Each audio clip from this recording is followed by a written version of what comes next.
Hello class 6th. Today we will do reading from your English textbook Honeysuckle. 7th lesson Fair Play. Before you read, has your best friend ever done something you thought was wrong? What did you do then? Did you keep quiet or did you tell your friend what you thought? Read this story about two friends who had to decide what was more important, friendship and enmity, or a sense of what is right and what is wrong. Part 1. Juman Sheikh and Algu Chaudhary were good friends. So strong was their bond of friendship that when either of them went away from the village, the other looked after his family. Both were greatly respected in the village. Juman had an old aunt who had some property. This she transferred to him on the understanding that she would stay with him and he would look after her. The arrangement worked well for a couple of years.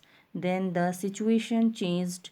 Juman and his family were tired of their old relative. Juman became as indifferent to her as his wife, who grudged even the little food that the old lady wanted every day. She swallowed these insults along with her food for a few months, but patience has its limits. One day she spoke to Jumman, my son. It is now obvious that I am not wanted in your house. Kindly give me a monthly allowance so that I can set up a separate kitchen. My wife knows best how to run the house. Be patient, said Jumman shamelessly. This made his aunt very angry and she decided to take her case to the village panchayat. For many days, the old lady was seen talking to the villagers, explaining her case and seeking their support. Some sympathized with her, others laughed at her, and a few others advised her to make it up with her nephew and his wife. At last, she came to Algu Chaudhary and spoke to him. You know, Chachi, Jumman is my best friend. How can I go against him? Algu said. But is it right, my son, to keep mum and not say what you consider just and fair? Pleaded the old lady. Come to the panchayat and speak the truth. She said. Algu didn't reply, but her words kept ringing in his ears. Part 2.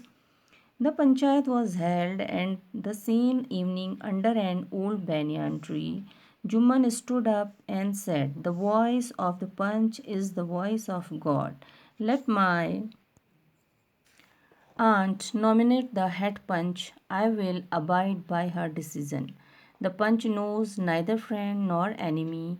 What do you say to Algu Chaudhary? The old lady announced. Fine, replied Jumman, hiding his joy over this unexpected piece of luck. Chachi, you are aware of my friendship with Jumman, said Algu. I know that, replied the aunt, but I also know that you will not kill your consci- con- conscience, conscience for the sake of friendship. God lives in the heart of the punch, and his voice is the voice of God. And the old lady explained her case. Juman, said Algu, you and I are old friends. Your aunt is as dear to me as you. Now I am a punch. You and your aunt are equal before me. What have you to say in your defense? 3 years ago, began Juman, my aunt transferred her property to me.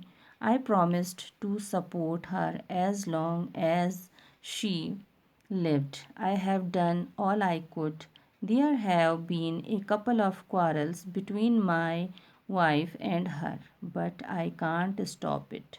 Now my aunt is claiming a monthly allowance from me. This is not possible. That's all I have to say. Jumman was cross examined by Algu and others. Then Algu announced, "We have gone into the matter carefully.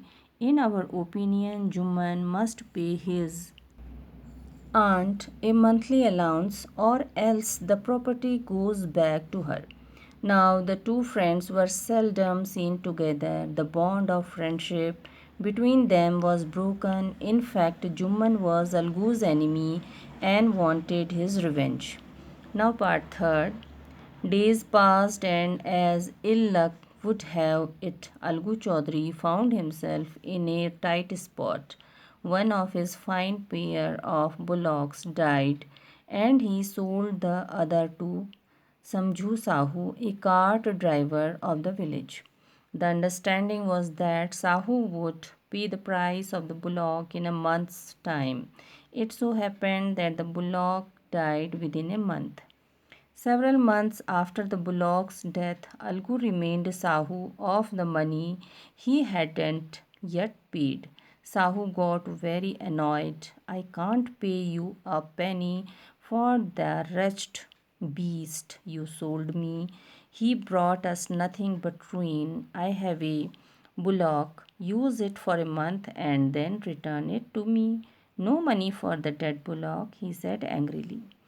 Algu decided to refer the case to the panchayat for a second time in a few months. Preparations for holding the panchayat were made, and both the parties started meeting people seeking their support. The panchayat was held under the old banyan tree. Algu stood up and said, "The voice of the panch is the voice of God.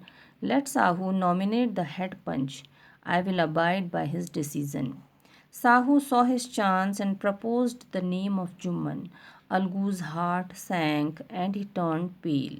But what could he do? The moment Jumman became head punch, he realized his responsibility as judge and the dignity of his office.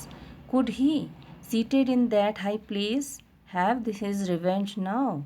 He thought and thought. Now he must not allow his personal feelings to come in the way of speaking the truth and doing justice.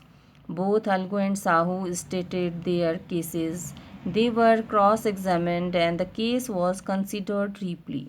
Then Jumman stood up and announced, "It is our opinion that Sahu should pay Algu the price of the bullock. When Sahu bought the bullock, it suffered from no disability or disease.